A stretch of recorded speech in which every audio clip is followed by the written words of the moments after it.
Demà s'esperen alguns intervals de núvols a la meitat nord del territori, mentre que a la meitat sud el cel estarà ras i està previst que lluïsca el sol. Les temperatures màximes tornaran a pujar arribant fins i tot als 25 graus a ciutats com Xàtiva.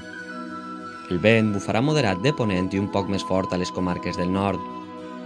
Dimecres el panorama meteorològic continuarà semblant, encara que les mínimes baixaran un poc. Tindrem sous grises de ponent, mentre que al litoral bufarà de component sud també fluix.